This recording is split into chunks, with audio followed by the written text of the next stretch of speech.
sempre faço a leitura do Evangelho.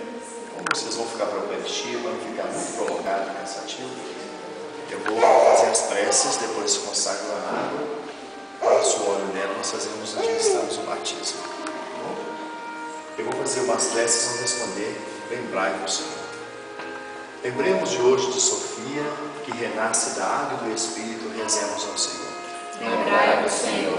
Dos seus pais, padrinhos e madrinhas que vieram para esse momento da vida dela, rezemos ao Senhor.